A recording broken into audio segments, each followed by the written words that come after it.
మరణానికి అంటూ ఉంది.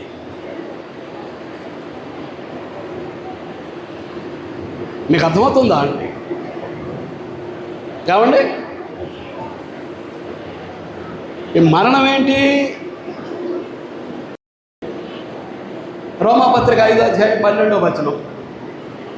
రోమాపత్రిక 5వ అధ్యాయం 12వ వచనం ఏమంటాడు? ఒక మనుషుని ద్వారా పాపము ద్వారా మరణమును ఈ లోకములో ఎలాగూ ప్రవేశించెనో మనుషులందరూ పాపము చేసినందున మరణం అందరికీ సంప్రాప్తమాయను. కాబట్టి మానవుడు పాపం చేస్తే ఆ పాపం వెంబడి ఏదొచ్చేసింది? లోకంలోనికి మరణం వచ్చేసింది. ఆ మరణం ఏంటట?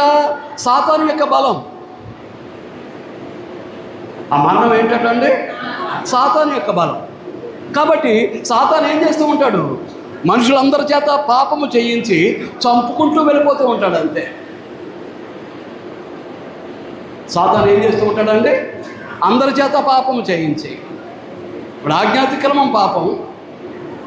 సాతాను ఏం చేశాడు? డైరెక్ట్గా ఆదాముతోటి డీలు పెట్టుకోవటానికి చూశాడు. కానీ సాతాను మాట దేవుడు ఆదాము వినలేదు. సాతాను మాట ఆదాము వినలేదు. కాబట్టి ఆదామును పడగొట్టడానికి ఎవరి ద్వారా ప్రయత్నం చేశాడు? అతని భార్య ద్వారా ప్రయత్నం చేశాడు. ప్రయత్నం చేసి ఏం చేశాడు అని అంటే, వాడి చేత ఆదాము చేత పాపము చేయించి మరణంలోనికి నెట్టివేశాడు. ఆదాము చేత పాపం చేయించి మరణంలోనికి నెట్టివేశాడు. అంచేతే సాతాను ఎవరు అని మనం ఆలోచన చేస్తే, సాతాను నరహంతకుడు. సాతాను ఎవరండి? నరహంతకుడు. చూడండి, యోహాను సువార్త 8వ అధ్యాయం 44వ వచనమే. యోహాను సువార్త 8వ అధ్యాయం 44వ వచనం. మీరు మీ తండ్రి యొక్క అపవాది సంబంధులు, మీ తండ్రి దురాశను నెరవేర్చగోరుచున్నాడు. ఆది నుండి వాడు నరహంతకుడయ్యుండి సత్యమందు నిలిచిన వాడు కాదు. ఆది నుండి సాతాను ఎవరు? నరహంతకుడు. సాతాను ఆది నుండి నరహంతకుడు అని అంటే మనుషులను చంపుకుంటూ వెళ్ళిపోతాడు. అందరి చేత పాపం చేయిస్తాడు. దేవుని యొక్క మాట వినకుండా చేసి అందరి చేత పాపం చేయిస్తాడు. పాపము చేసిన ప్రతి వాడిని చంపుకుంటూ వెళ్ళిపోతాడు. వాడు నరహంతకుడు. మరణమే వాడి యొక్క బలం. మరణం ఏంటన్నమాట అండి? మరణం ఏంటండి? సాతాను యొక్క బలం. హెబ్రీ పత్రిక 2వ అధ్యాయం.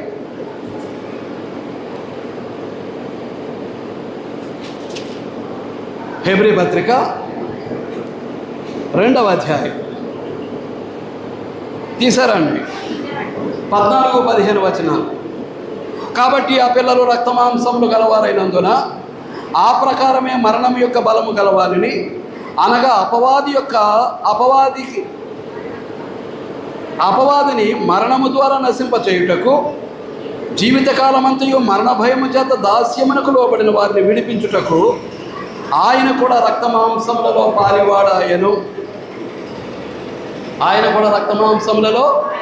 పాలివాడాయను. మళ్ళా చదువుతున్నా చూడండి, 14వ వచనం.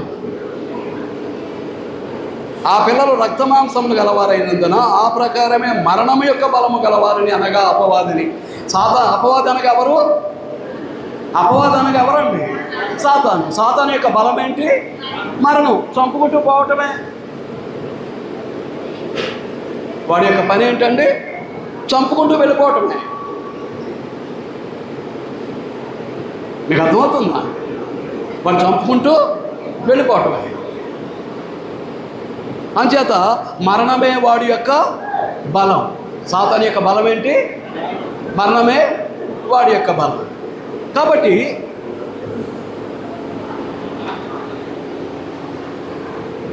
బయటకు పిలువబడిన వాడు అని అంటే పాపము నుండి పిలిచాడు, మూడోది మరణము నుండి పిలిచాడు, నాలుగవది ఏంటి అని అంటే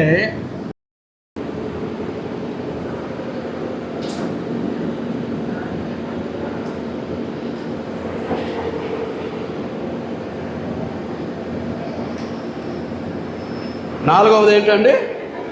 సాతాను నుండి. నాలుగవది ఏంటి? సాతాను నుంచి. కాబట్టి ఈ రోజున క్రీస్తు సంఘ సభ్యుడవు సభ్యురాలు అయ్యావు అని అంటే ఈ లోక దురాశల నుంచి బయటకు దేవుడు పిలవగా వచ్చిన వాడవై ఉండాలి, వచ్చిన దానవై ఉండాలి. అలాగే దురాశల వలన కలిగేటటువంటి పాపము నుంచి బయటకు వచ్చిన వాడవై, వచ్చిన దానవై ఉండాలి. పాపం వల్ల వచ్చే జీతం మరణం కనుక మరణము నుండి బయటకు వచ్చిన దానవై, వచ్చిన వాడవై ఉండాలి. నాలుగవది సాతాను యొక్క బంధకాల నుంచి, సాతాను యొక్క అధికారం నుంచి బయటకు వచ్చిన వాడవై, వచ్చిన దానవై ఉండాల్సినటువంటి అవసరత. ఆ విధంగా దురాశల నుంచి, పాపం నుంచి, మరణం నుంచి, సాతాను యొక్క అధికారం నుంచి బయటకు రాలేకపోతే నువ్వు క్రీస్తు సంఘ సభ్యుడివి, క్రీస్తు సంఘ సభ్యురాలివి కాదు. కానీ మునిగితే మునగొచ్చు. నేను బాప్తిసం పొందేశానని చెప్పుకుంటే చెప్పుకోవచ్చు. ఏం చేత వాటి నుంచి బయటికి రాలేదు. ఇంకా నీలో ఉన్న దురాశల్ని విడిచిపెట్టలేదు. దురాశ గర్భం ధరించి పాపమును కంటూ ఉండగా పాపాన్ని విడిచిపెట్టలేదు. పాపం వల్ల వచ్చే జీతం మరణమై ఉండగా మరణాన్ని విడిచిపెట్టలేదు. మరణం నుంచి బయటకు రాలేదు. మరణం నుంచి బయటకు రాలేదు అని అంటే ఏ మరణమైతే సాతాను యొక్క బలముగా ఉందో ఆ సాతాను యొక్క బంధకాల నుంచి కూడా బయటకు రాలేదు. ఏ విధంగా రక్షింపబడ్డావు? ఏ విధంగా పాప క్షమాపణ పొందావు? ఏ విధంగా క్రీస్తు సంఘ సభ్యులమయ్యాం? ఏ విధంగా దేవుని యొక్క రాజ్య పౌరులమయ్యాం? ఏ విధంగా ఏమండి? ఏ విధంగా అయ్యాం? వచ్చి కూర్చుంటే సంఘం అవరు. వచ్చి కూర్చుంటే సంఘం అవరండి. ఏదో 4 పాటలు పడి 4 వాక్యాలు విని ప్రభురాత్రి భోజనం తీసుకుని ఏదో 4 కానుకలు వేసేసి మేము క్రీస్తు సంఘ సభ్యులం అయిపోయామని అంటే దేవుడు అంగీకరించడానికి సిద్ధంగా లేడు. దేవుడు అంగీకరించడానికి సిద్ధంగా లేడు. ఇక్కడ వచ్చి కూర్చోవటం కాదు దేవునికి కావాల్సింది, మారినటువంటి జీవితాలు కావాలి దేవునికి, మార్చబడినటువంటి బ్రతుకులు కావాలి దేవునికి. ఆ విధంగా మార్చుకోలేకపోతే, ఆ విధంగా తీర్చిదిద్దుకోలేకపోతే నువ్వు క్రీస్తు సంఘ సభ్యుడివి, సభ్యురాలివి అవటానికి అవకాశం లేదు. అంచేతనే ఏంటంటాడు? ఎక్లీషియా. It is a Greek word, it is a compound word. ఇందులో 2 పదాలు ఉన్నాయి. ఒకటి ఎక్, రెండవది క్లేసిస్. ఈ రెండు యొక్క కలయికే ఎక్లీషియా. ఈ ఎక్లీషియా, ఎక్ అనే పదానికి అవుట్ ఆఫ్, బయటకు అని అర్థం. అలాగే క్లేసిస్ అనే పదానికి కాలింగ్, పిలువబడుట అని అర్థం. ఈ రెంటిని జోడించి మనం మాట్లాడితే సంఘము అనేటటువంటిది, church is the a called out people. బయటకు పిలువబడిన వారు. ఎక్కడి నుంచి? దురాశల నుంచి బయటకు పిలవబడిన వారు, పాపము నుండి బయటకు పిలవబడిన వారు, మరణము నుండి బయటకు పిలవబడిన వారు. అలాగే సాతాను యొక్క బంధకాల నుంచి వచ్చావా? అది ఒక దైవజనుడిగా నేను వేసేటటువంటి ప్రశ్న. వచ్చిన వారమేనా? ఒక్కసారి ఆలోచించవలసిందిగా మీకు మనవి చేస్తూ ఉన్నాను. మీకు అర్థమవుతుందా అండి? వచ్చిన వారమేనా? ఇంకా మన దురాశలు మనలోనే ఉన్నాయా? మన పాపాలు మనలోనే ఉన్నాయా? మనం ఇంకా చస్తున్న స్థితిలోనే ఉన్నామా దేవుని దృష్టికి? ఇంకా సాతాను వెంబడించే వారముగానే మనం ఉన్నామా? ఎలా ఉన్నాం? ఒక్కసారి ఆలోచించుకోవాల్సినటువంటి అవసరత మన మీద ఉందండి. ఆ విధంగా బయటకు పిలిచినప్పుడు దేవుడు, వచ్చిన వారే క్రీస్తు సంఘం, వారే దేవుని యొక్క ఆలయం, వారే దేవుని యొక్క మందిరం. లేకపోతే వారి మధ్యలో దేవుని నివసించడానికి ఇష్టపడ్డు ఇంకా దురాశపరులుగా, పాపము చేసేవారుగా, మరణం కింద ఉన్నటువంటి వారుగా, సాతాను వెంబడించేవారుగా మనం ఉన్నామనుకోండి, మనలను దేవుని ఆలయంగా దేవుడు అంగీకరించడు. దేవుని ఆలయంగా మనలను అంగీకరించడు. మన మధ్యలో నివసించడానికి ఆయన ఇష్టపడ్డు. మీకు అర్థమవుతుందా అండి? రైట్. ఇప్పుడు సంఘం అంటే ఏంటో మనం చూద్దాం.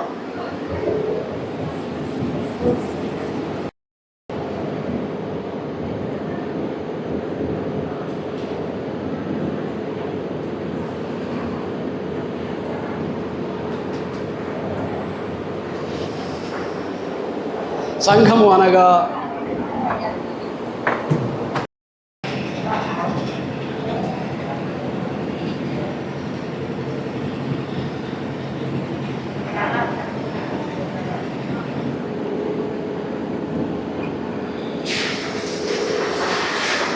సంఘం అనగా పాపము నుండి రక్షింపబడిన వారు. నెంబర్గా పాపము నుండి రక్షింపబడిన వారు.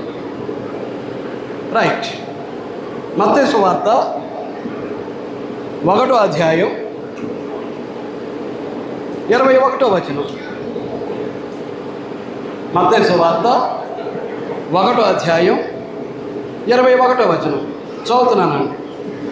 దేవదూత యోసేపుతో మాట్లాడుతూ చెప్పినటువంటి మాట, ఆమె యొక్క కుమారుని కనుడు తన ప్రజలను వారి పాపముల నుండి ఆయనే రక్షించును, కనుక ఆయనకు యేసు అని పేరు పెట్టబడును. ఆయనకు యేసు అని పేరు. ఆమె యొక్క కుమారుని కన్ను. ఆమె అంటే ఎవరు? మరియా.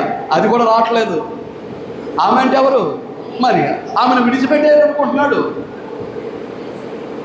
తనతో ప్రధానమైంది, తనకు పెళ్ళయి తనతో సహజీవనం చేయకుండానే తనకు భార్య కాబోయేటటువంటి మరియా గర్భవతి అని తెలిసి ఆమెను విడిచిపెట్టేయాలనుకుంటుంటే దేవుడు జోక్యం చేసుకున్నాడు.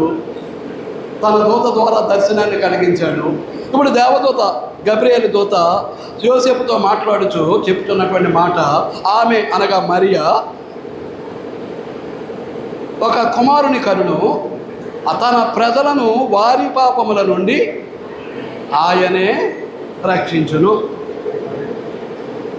తన ప్రజలను, ఎవరు పడితే వాడిని కాదు, ఎవరు పడితే వాడిని యేసుక్రీస్తు రక్షించడు.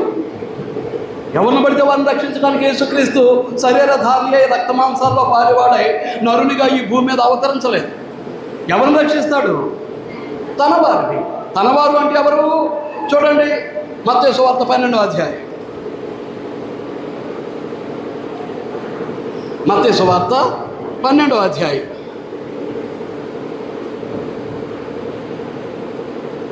30వ వచనం.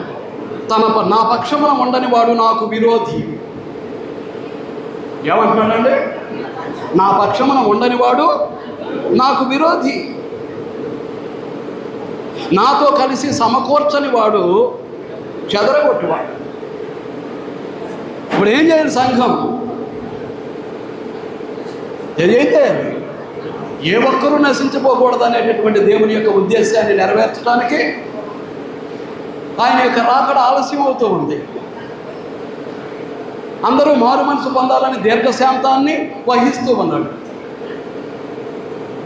అలాంటి పరిస్థితుల్లో ఆయన పక్షముగా ఉండి, ఎవరి పక్షముగా? యేసుక్రీస్తు పక్షముగా ఉండి, యేసుక్రీస్తుతో పాటు మనం ఏం చేయాలి? పాపులను యేసుక్రీస్తు దరికి సమకూర్చాల్సినటువంటి బాధ్యత కలిగిన వారు క్రీస్తు సంఘ సభ్యులు. చేస్తున్నామా? ఎవరినైనా ఒకరిని తీసుకొచ్చి సంఘంలో కూర్చోబెడుతున్నామా? ఏమండి? నా పక్షమున ఉండని వాడు నాకు విరోధి. ఎవరిని రక్షిస్తాడు? తన ప్రజలను రక్షించడానికి వచ్చాడు తప్ప ఎవరిని పడితే వారిని రక్షించడానికి యేసుక్రీస్తు లోకానికి రా. ఇప్పుడు ఆయన పక్షముగా ఉంటే ఏం చేయాలి? ఆయనతో పాటు సమకూర్చాలి. ఏ ఒక్కరూ నశించిపోవడం దేవునికి ఇష్టం లేదు. అంచేత ఆయన కుమారుని యొక్క రాకడను ఆలస్యం చేస్తున్నాడు. అందరూ మారు మనసు పొందాలని అందరి విషయమే దీర్ఘశాంతాన్ని వహిస్తూ ఉన్నాడు. అలాంటి పరిస్థితుల్లో మనం ఒక్కరినైనా తీసుకొచ్చి క్రీస్తు సంఘానికి జోడించగలుగుతున్నామా? అలాగే జోడించడానికి ప్రయత్నం చేసేవాడే ఆయన పక్షమున ఉన్నవాడు, వాడే రక్షింపబడతాడు. వచ్చి కూర్చుని వెళ్ళినంత మాత్రం రక్షింపబడరు.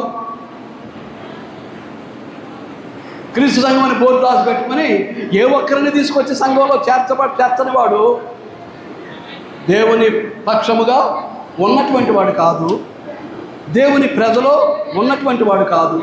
అటువంటి వారిని క్రీస్తు ప్రభువు రక్షించడు.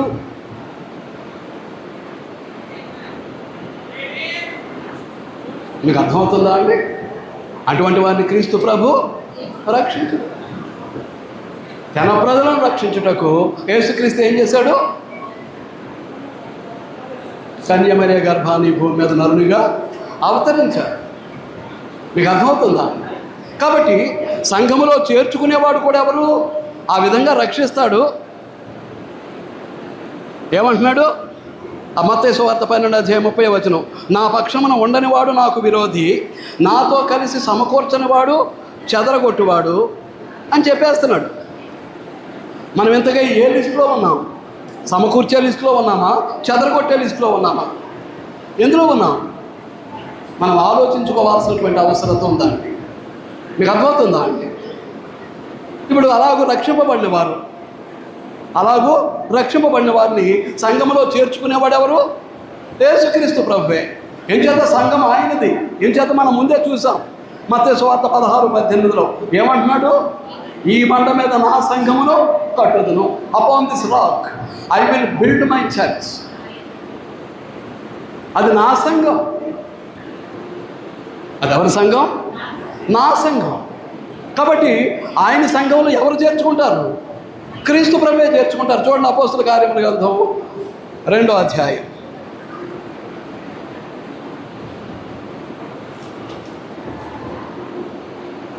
అపోస్తుల కార్యములు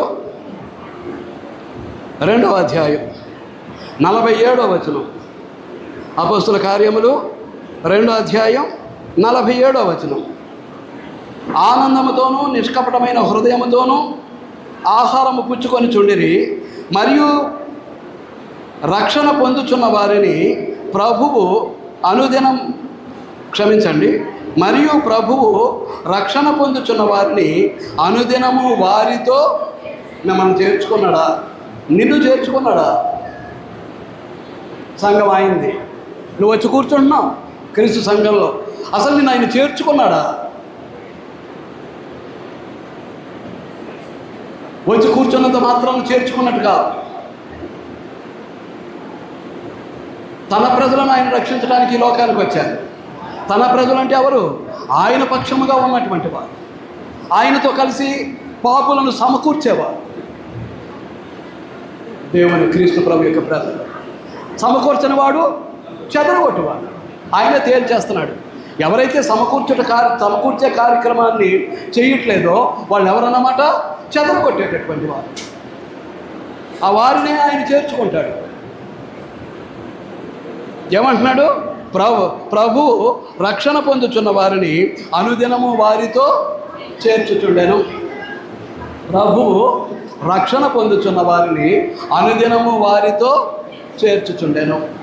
మీకు అర్థమైందా? రక్షింపబడాలి అంటే ప్రభు యొక్క ప్రజలై ఉండాలి. ప్రభు యొక్క ప్రజలై ఉండాలంటే ఆయన పక్షముగా నిలిచేవారై ఉండాలి.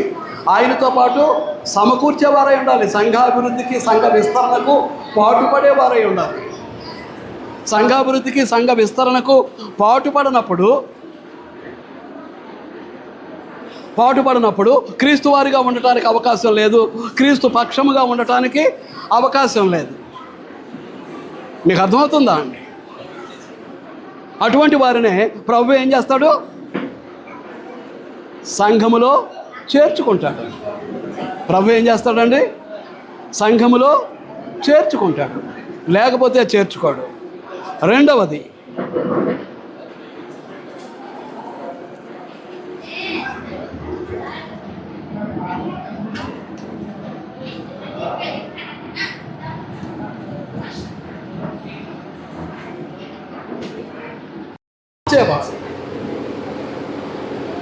నశించిపోయే వారికి సువార్త ప్రకటించి క్రీస్తు సంఘానికి తీసుకుని వచ్చి వారిని సమకూర్చేవారు. క్రీస్తులో సమకూర్చేవారే ఆయన పక్షముగా ఉన్నవారు.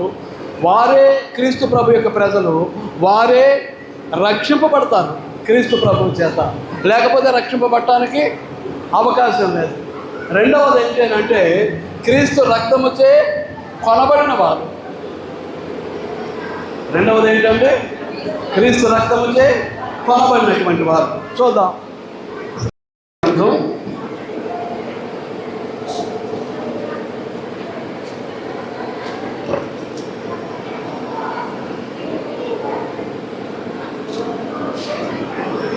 20వ అధ్యాయం. చూడు, ఇక్కడ ఏమైనా అడ్జస్ట్ చేయాలేమో చూడు. 20వ అధ్యాయం 28వ వచనం. దేవుడు తన స్వరక్తమిచ్చి సంపాదించిన తన సంఘమును కాయుటకు పరిశుద్ధాత్మ మిమ్మును దేని యందు అధ్యక్షులుగా ఉంచెనో ఆ యావత్తు మందును గూర్చియు మీ మట్టుకు మిమ్మను గూర్చియు జాగ్రత్తగా ఉండుడి.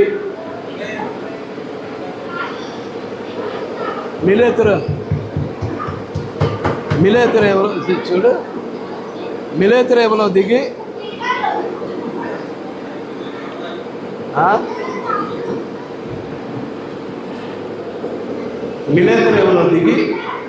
ఎఫెసీ సంఘ పెద్దలను పిలిపించి వారితో మాట్లాడుతున్నాడు పౌలు. ఏమని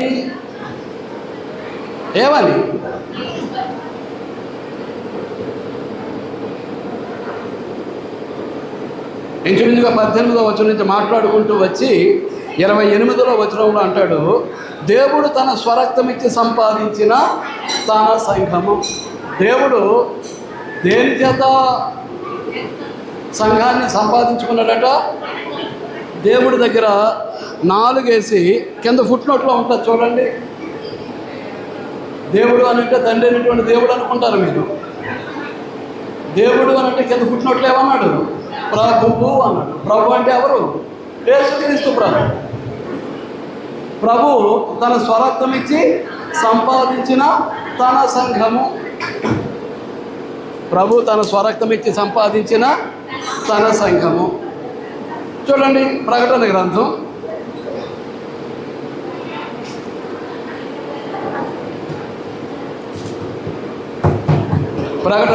1వ అధ్యాయం.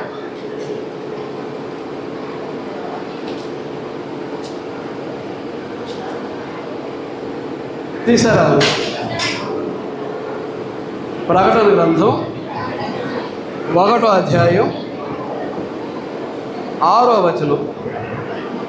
మనలను ప్రేమించుచు తన రక్తం వలన మన పాపముల నుండి మనలను విడిపించిన వారికి మహిమయు ప్రభావమును యుగయుగములు కలుగునుగాక, ఆమేన్ అన్నాడు. మనలను ప్రేమించుచు తన రక్తం వలన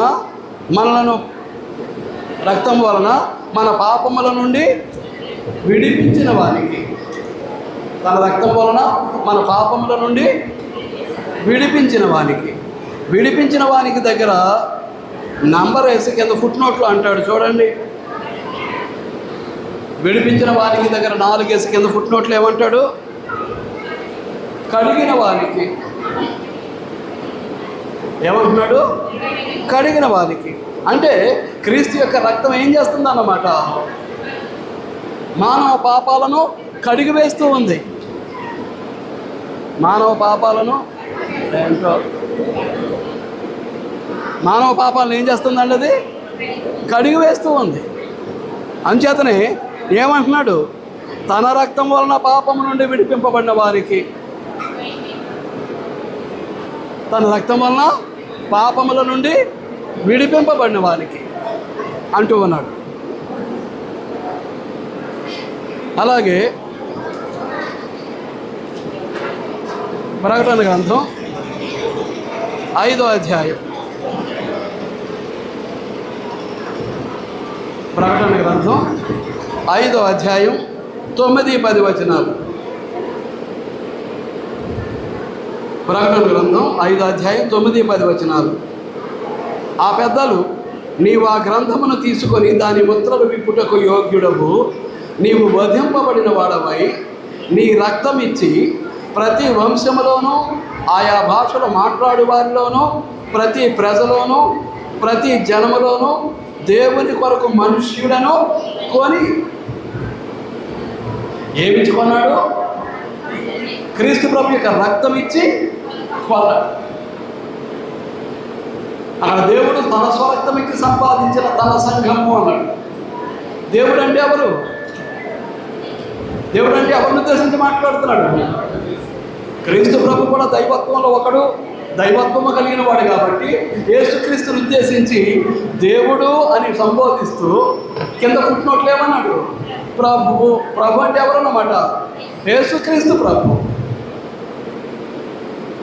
ప్రభు అంటే ఎవరండి? యేసుక్రీస్తు ప్రభు. ఆయన ఏం చేశాడు? తన రక్తం ఇచ్చి ప్రతి ప్రజలోనూ ప్రతి జనములోనూ ఆయా భాషలో మాట్లాడే వారిలోనూ ప్రతి వంశములోనూ తన రక్తంతో ఏం చేశాడు? దేవుని కొరకు మనుష్యులను కొని, దేవుని కొరకు మనుష్యులను కొని దేవునికి ఒక రాజ్యముగాను యాజకులుగాను చేసినట్లుగా అక్కడ రాయబడి ఉంది.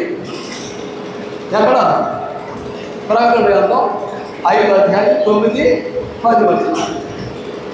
మీకు అర్థమవుతుందా? కాబట్టి క్రీస్తు సంఘము ఎవరన్నమాట? రక్తం ఇచ్చి కొనబడినటువంటి వారు. క్రీస్తు సంఘం ఎవరన్నమాట? రక్తం ఇచ్చి కొనబడినటువంటి వారు. 3,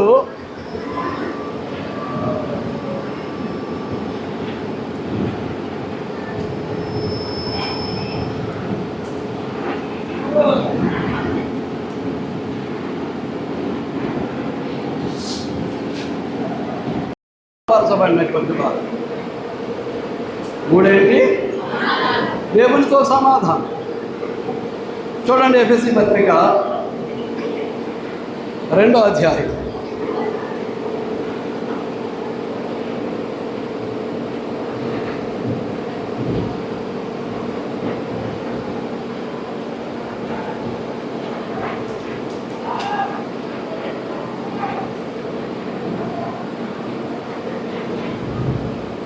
ఎఫెసీ పత్రిక 2వ అధ్యాయం 16వ వచనం.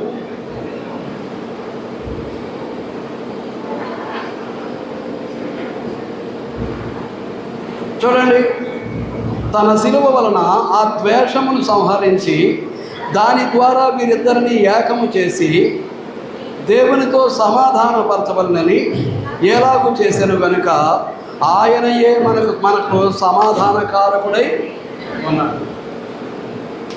క్రీస్తే మనకు సమాధానకారకుడై ఉన్నాడు. ఈయన కలిగించే సమాధానం రెండు కోణాలు. 1 దేవునితో సమాధానం, 2 ఒకరి మధ్య ఒకరికి, క్రీస్తు సంఘంలో ఒకరితో ఒకరికి సమాధానం. దేవుని కుమారుల మధ్య, కుమార్తెల మధ్య సమాధానం, 2 దేవునితోటి సమాధానం. దేవునితో సమాధానము అనేసరికి చూడండి, రోమపత్రిక 5వ అధ్యాయం.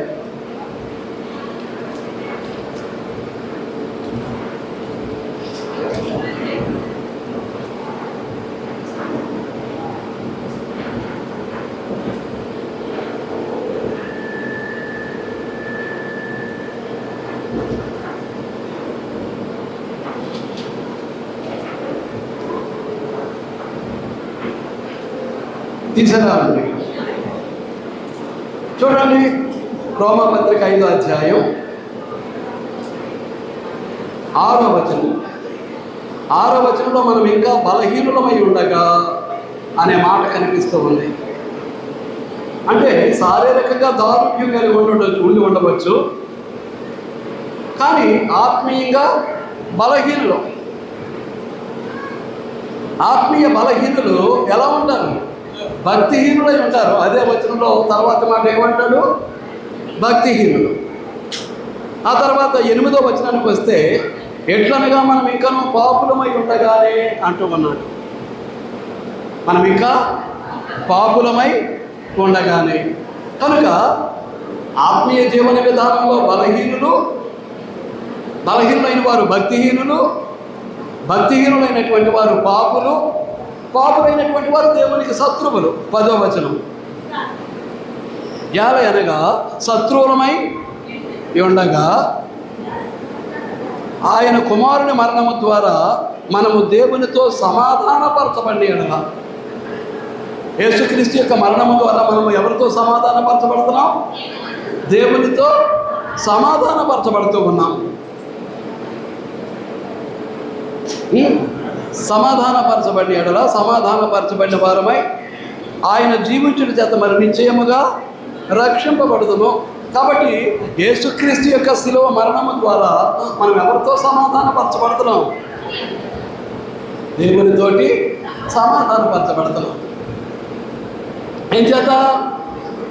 మన ఆత్మీయ జీవితంలో బలహీనులమై ఉన్నాం. ఆత్మీయ జీవిత బలహీనత భక్తిహీనతకు దారి చేస్తుంది. ఎప్పుడైతే భక్తిహీనులమై ఉన్నామో మనము పాపులమై ఉన్నాం. పాపం చేస్తున్నటువంటి మనము దేవునికి శత్రువు. పాపం చేస్తున్నటువంటి మనము దేవునికి శత్రువులు.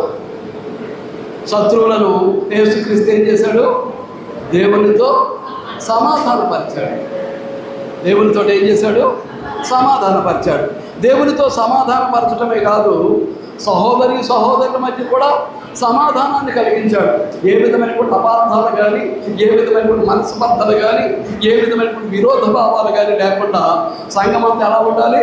క్రీస్తు శరీరంలో అవయవాల వలె కలిసిమెలిసి జీవించాలి అనేటటువంటిది దేవుని యొక్క ఉద్దేశ్యమై ఉంది. మీకు అర్థమవుతుందా? అంచేతనే ఎఫెసీ పత్రిక 2వ అధ్యాయంలో ఆ సంగతిని కూడా మాట్లాడతాడు.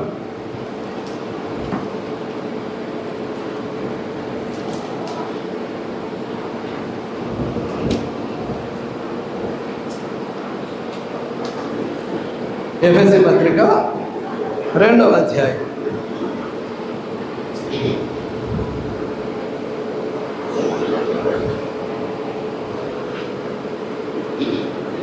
ఎఫెసీ పట్టణంలో ఉన్నటువంటి క్రీస్తు సంఘంలో యూదులు అన్యులు కలిసిమెలిసి ఉన్నటువంటి పరిస్థితి కనిపిస్తూ ఉంది. అంచేతనే 11వ వచనంలో అంటాడు, కాబట్టి మునుపు శరీర విషయంలో అన్యజనులై ఉండి శరీరమందు చేతితో చేయబడిన సున్నతి గలవారు అనబడిన వారి చేత సున్నతి లేనివారు అనబడిన మీరు. సున్నతి గలవారు ఎవరు? ఇశ్రాయేలీయులు. సున్నతి లేనివారు ఎవరు? అన్యజనులు. ఇప్పుడు వీరిద్దరిని ఏం చేశాడు? అండి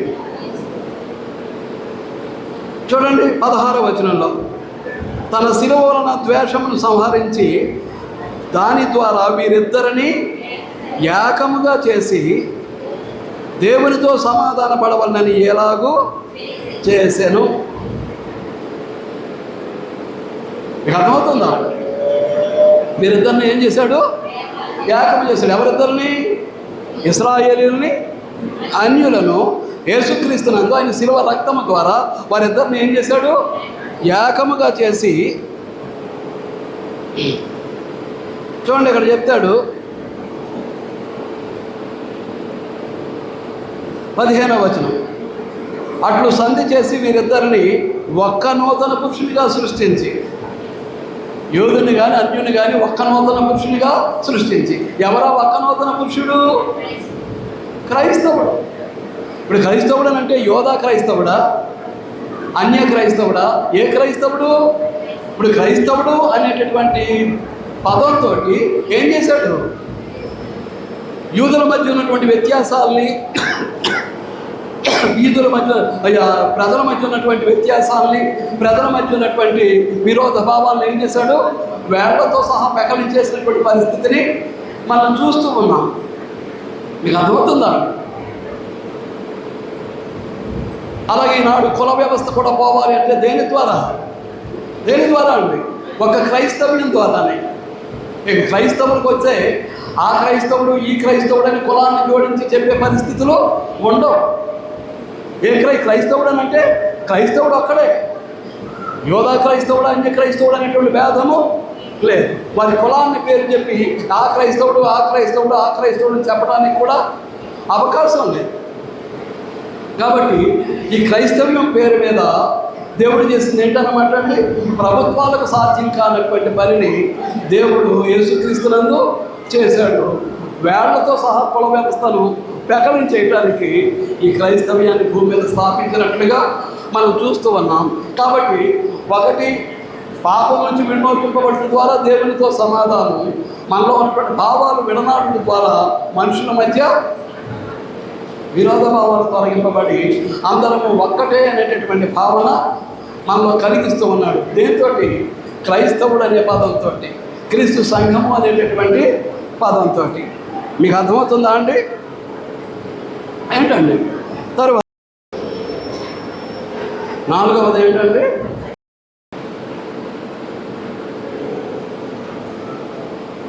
కొరింథీయులకు రాసిన మొదటి పత్రిక 1వ అధ్యాయం 2వ వచనం, కొరింథీలోనున్న దేవుని సంఘమునకు అనగా క్రీస్తు యేసునందు పరిశుద్ధపరచబడిన వారై పరిశుద్ధులుగా ఉండుటకు పిలువబడిన వారికి మనకును ప్రభువుగానున్న మన ప్రభు అయిన యేసుక్రీస్తు నామమున ప్రతి స్థలంలో ప్రార్థించు వారందరికీ శుభమని చెప్పి వ్రాయినది. ఇక్కడ మనం చూడాల్సింది ఏది అని అంటే, కొరింథీలోని క్రీస్తు సంఘమునకు అనగా క్రీస్తు యేసునందు పరిశుద్ధపరచబడి పరిశుద్ధులుగా ఉండుటకు పిలువబడిన వారికి. పరిశుద్ధపరచబడే ప్రక్రియ ఎక్కడ ఉందండి? యేసుక్రీస్తునందు మాత్రమే ఉంది. యేసుక్రీస్తునందు అని అంటే యేసుక్రీస్తు యొక్క పరిశుద్ధ శరీరమైనటువంటి క్రీస్తు సంఘమునందు మాత్రమే పరిశుద్ధపరచబడేటటువంటి విధానం ఉంది. క్రీస్తు పరిశుద్ధ శరీరమైనటువంటి క్రీస్తు సంఘానికి వెలుపల పరిశుద్ధపరచబడేటటువంటి విధానము లేదు. పరిశుద్ధులు కాకుండా పరలోకానికి వెళ్ళడానికి అవకాశము లేదు. అందుచేత ఏమంటాడు? యేసుక్రీస్తునందు పరిశుద్ధపరచబడిన వాడే. యేసుక్రీస్తునందు, యేసుక్రీస్తులో అనేటటువంటి పదాలు దేన్ని సూచిస్తూ ఉన్నాయి? క్రీస్తు యొక్క పరిశుద్ధ శరీరమైనటువంటి క్రీస్తు సంఘాన్ని సూచిస్తూ ఉన్నాయి. అందుచేత క్రీస్తు యేసునందు పరిశుద్ధపరచబడిన వారై పరిశుద్ధులుగా ఉండుటకు పిలువబడిన వారికి.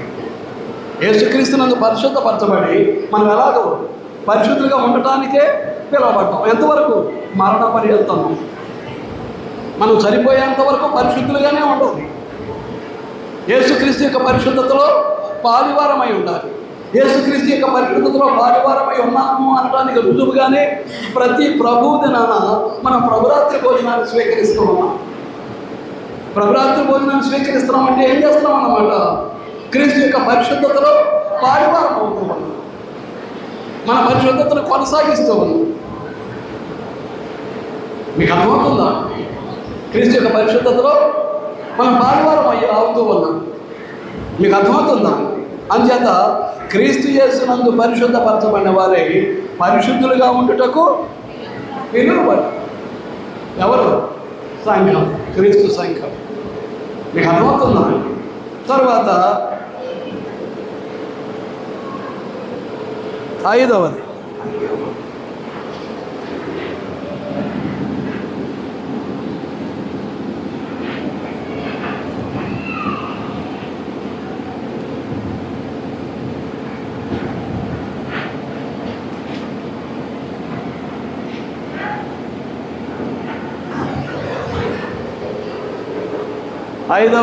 క్రీస్తు శరీరముగా ఉన్నవారు.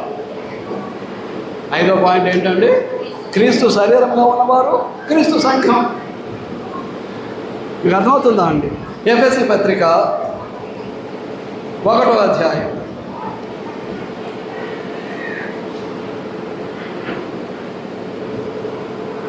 ఎఫెసీ పత్రిక 1వ అధ్యాయం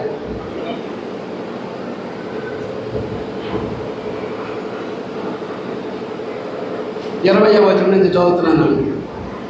ఆయన బలాతిశయము చేత క్రీస్తును మృతుల్లో నుండి లేపి సమస్తమైన ఆధిపత్యము కంటేను, అధికారము కంటేను, శక్తి కంటేను, ప్రభుత్వము కంటేను ఈ యుగమునందు మాత్రమే కాక రాబో యుగమునందును పేరు పొందిన ప్రతి నామము కంటేను ఎంతో హెచ్చుగా పరలోకమునందు ఆయనను తన కుడిపార్శ్వమున కూర్చుండబెట్టుకొని ఉన్నాడు. మరియు సమస్తమును ఆయన పాదముల క్రింద ఉంచి, సమస్తమును కూడా ఎక్కడ ఉంచాడు? క్రీస్తు యొక్క పాదముల క్రింద ఉంచి సమస్తము పైని ఆయనను సంఘమునకు శిరస్సుగా నియమించెను. ఆ సంఘము ఆయన శరీరము. క్రీస్తు ఏం చేశాడండి? సంఘానికి శిరస్సుగా నియమించాడు. ఆ సంఘం ఏంటన్నమాట? క్రీస్తు యొక్క శరీరం. కాబట్టి శిరస్సును శరీరాన్ని వేరు చేసామనుకోండి, ఏమవుతుంది? మరణం వస్తుంది. శిరస్సును శరీరాన్ని వేరు చేస్తే ఏమొస్తుందండి? చావు వస్తుంది. కాబట్టి శిరస్సును శరీరాన్ని వేరు చేయడానికి వీల్లేదు. శిరస్సును శరీరాన్ని వేరు చేయడానికి వీల్లేదు అంటే శిరస్సు అయినటువంటి క్రీస్తును, శరీరమైనటువంటి సంఘాన్ని వేరు చేయడానికి అవకాశం లేదు. వేరు చేయడానికి అవకాశం లేదు. మీకు అర్థమవుతుందా? ఏమనుకోకండి, సంపూర్ణమైనటువంటి భావాన్ని మాత్రం నేను ఇవ్వట్లేదు. అవసరమైతే మధ్యాహ్నం నుంచి కూడా కొనసాగించాలి అని నేను అనుకున్నాను. అవ్వదు. పాఠం ముగియదు. కానీ ముఖ్యంగా ఈ ఒక్కపోత కంటే శబ్దం మనకి బహు ఆటంకంగా ఉంది. నేను కాన్సన్ట్రేట్ చేయలేకపోతున్నాను, మీరు చేయలేరు, పాఠం మీద దృష్టి పెట్టలేరు. మరొకసారి చూసుకుందాం. కాబట్టి సమస్తమును ఆయన పాదముల క్రింద ఉంచి ఆయనను సంఘమునకు శిరస్సుగా నియమించాను. ఆ సంఘము ఆయన యొక్క శరీరం. అంతేకాదు కొలస్సై పత్రిక 1వ అధ్యాయం.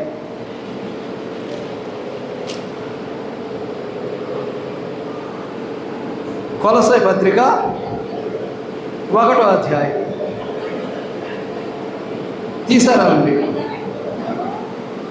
18వ వచనం చూడ. పైన డ్రింక్ పెట్టాను బాబు, ఆయనకి డ్రింక్ అక్కడ పైన పెట్టాను, తాగడా? కొలస్సీలకు రాసిన పత్రిక 1వ అధ్యాయం 18వ వచనం చదవనా అండి? సంఘము అను శరీరమునకు ఆయనే శిరస్సు, ఆయనకు అన్నింటిలోనూ ప్రాముఖ్యము కలుగు నిమిత్తము ఆయన ఆది అయ్యుండి మృతుల్లో నుండి లేచుటలో ఆది సంభూతుడాయను. సంఘము అను శరీరమునకు ఆయనే శిరస్సు. సంఘం అనే శరీరానికి క్రీస్తే శిరస్సు. రెంటిని విడదీయడానికి అవకాశం లేదు. రెంటిని విడదీయడానికి అవకాశం లేదు. మీకు అర్థమవుతుందా? సంఘం అను శరీరమునకు ఆయనే శిరస్సు. మరొక వచనం 24వ వచనం. ఆ శరీరమైనటువంటి సంఘము కొరకే క్రీస్తు పాటలు పడ్డాడట. క్రీస్తు శిలువలో అన్య హింసలు భరించాడట. చూడండి 24వ వచనం. ఇప్పుడు మీ కొరకు నేను అనుభవించుచున్న శ్రమల యందు సంతోషించుచు సంఘము అను ఆయన శరీరము కొరకు క్రీస్తు పడిన పాటలలో, సంఘము అను ఆయన శరీరము కొరకు క్రీస్తు పడినటువంటి పాటలు. అంటే ఈ క్రీస్తు శిలువలో అన్ని పాటలు పడింది దేని కొరకు? ఆయన శరీరమైనటువంటి సంఘం కొరకు. ఆయన శరీరమైనటువంటి క్రీస్తు సంఘము కొరకు మాత్రమే ఆయన శిలువ హింసను భరించాడు, ఆ నరకయాతన అనుభవించాడు. మరి ఎవరి కొరకు కాదు, దేని కొరకు? క్రీస్తు సంఘము కొరకు మాత్రమే. మీకు అర్థమవుతుందా? కాబట్టి సంఘముని శరీరమునకు ఆయన శిరస్సు, ఆ సంఘం ఆయన యొక్క శరీరము. ఎఫెసీ పత్రిక 1వ అధ్యాయం 22-23 వచనాలు. అలాగే కొలస్సై 1:18 సంఘముని శరీరమునకు ఆయనే శిరస్సు, ఆయనకు అన్నింటిలో ప్రాముఖ్యం కలగాలి. 24వ వచనం సంఘము ఆయన శరీరము కొరకు క్రీస్తు పడినటువంటి పాటలు. సంఘము శరీరము కొరకు క్రీస్తు పడినటువంటి పాటలు. కాబట్టి సంఘము అనగా క్రీస్తు యొక్క శరీరము. సంఘం అనగా క్రీస్తు యొక్క శరీరం.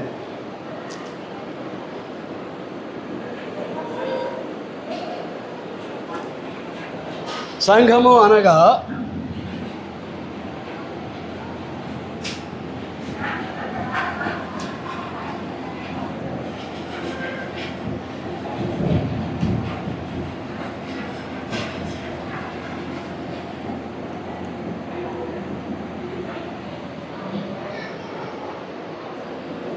సంఘము అనగా క్రీస్తు యొక్క ఆత్మీయ భార్య. సంఘం అనగా క్రీస్తు యొక్క ఆత్మీయ భార్య. భార్యాభర్తల బంధము అనేసరికి ఒక పురుషుడికి ఒక స్త్రీ, ఒక స్త్రీకి ఒక పురుషుడు. వేరే వారిని ఆశిస్తే అది ఏమవుతుంది? వ్యభిచారం అవుతుంది. వేరే వారిని ఆశిస్తే ఏమవుతుంది అంటే అది వ్యభిచారం అవుతుంది.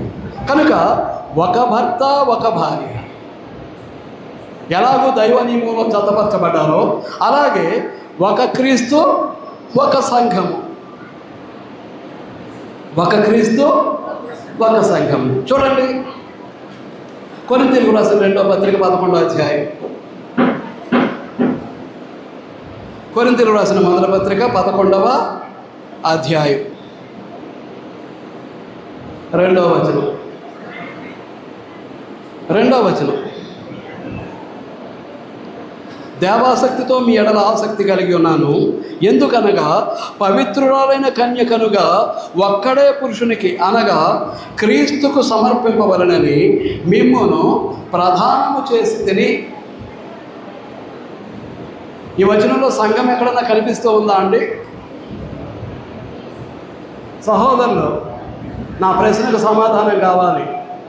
రెండో వచనంలో దేవాసక్తితో మీ ఎడల ఆసక్తి కలిగి ఉన్నాను, ఎందుకనగా పవిత్రులైన కన్యకనుగా ఒక్కడే పురుషునికి అనగా క్రీస్తుకు సమర్పింపవలనని మిమ్మల్ని ప్రధానము చేసి తిని.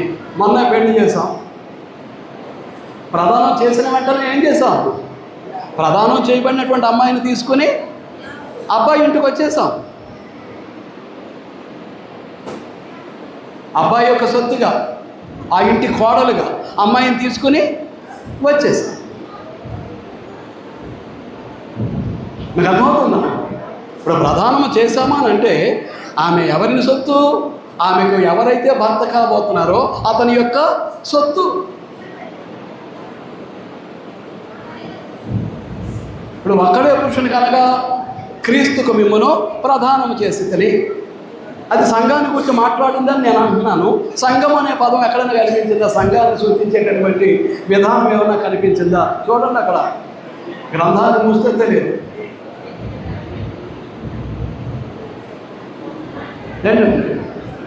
సంఘానికి ఉద్దేశించినటువంటి పదం ఏమైనా ఉందా అక్కడ? చాలా విద్యావంతులు ఉన్నారు, ఉపాధ్యాయులు ఉన్నారు, ప్రిన్సిపాల్స్ ఉన్నారు, ఉన్నత విద్యను అభ్యసించిన వారు ఉన్నారు. ఏమైనా సంఘాన్ని గురించినటువంటి పదం కనిపిస్తూ ఉందా అండి? ఏమండి? ఏమ్మా ఏంటో చెప్పండి అమ్మా. సంఘమునకు సంబంధించినటువంటి పదం ఏదైనా కనిపిస్తూ ఉందా అక్కడ? నా వెంట చూస్తారా అండి? అక్కడ చూడండి, బైబిల్ తెరవకుండా నా వంక చూస్తే ఏముంది? చాలా సరదాగా ఉన్నాం ఆ గోల్ లేకపోతే, ఇంత వేడి ఉన్నా. మరొకసారి కోనేటి లక్ష్మి గారికి క్రీస్తు ప్రభు నామంలో నా వందనాలు తెలియజేస్తూ ఉన్నా. నాకు ఈ భాగ్యాన్ని ఇచ్చారు, సంఘం అంతటికి ఈ ధన్యతను ఇచ్చారు.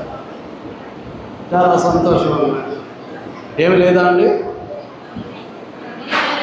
ఏమా నాకు వినబట్టలేదా? 11 పవిత్రురాలైన కన్యకనుగా. ఆ పవిత్రాలైన కన్యక సంఘము అనడానికి ఆధారం అంటున్నాను నేను. ఏమా నాకు వినబట్టలేదు. ఒక్కడే పురుషుడు క్రీస్తు, పవిత్రులైన కన్యక, అది సంఘం అంటున్నాను. సంఘం అంటానికి ఆధారం ఏంటి అంటున్నాను. ఆ వచనంలోనే సంఘం అంటానికి ఆధారం ఏంటి? ఏమండి? మీ వల్ల కాదు, మీ వల్ల కాదు. సహోదరులు చెప్పలేకపోతున్నారు, మహా విద్యావంతులు ఉన్నారు.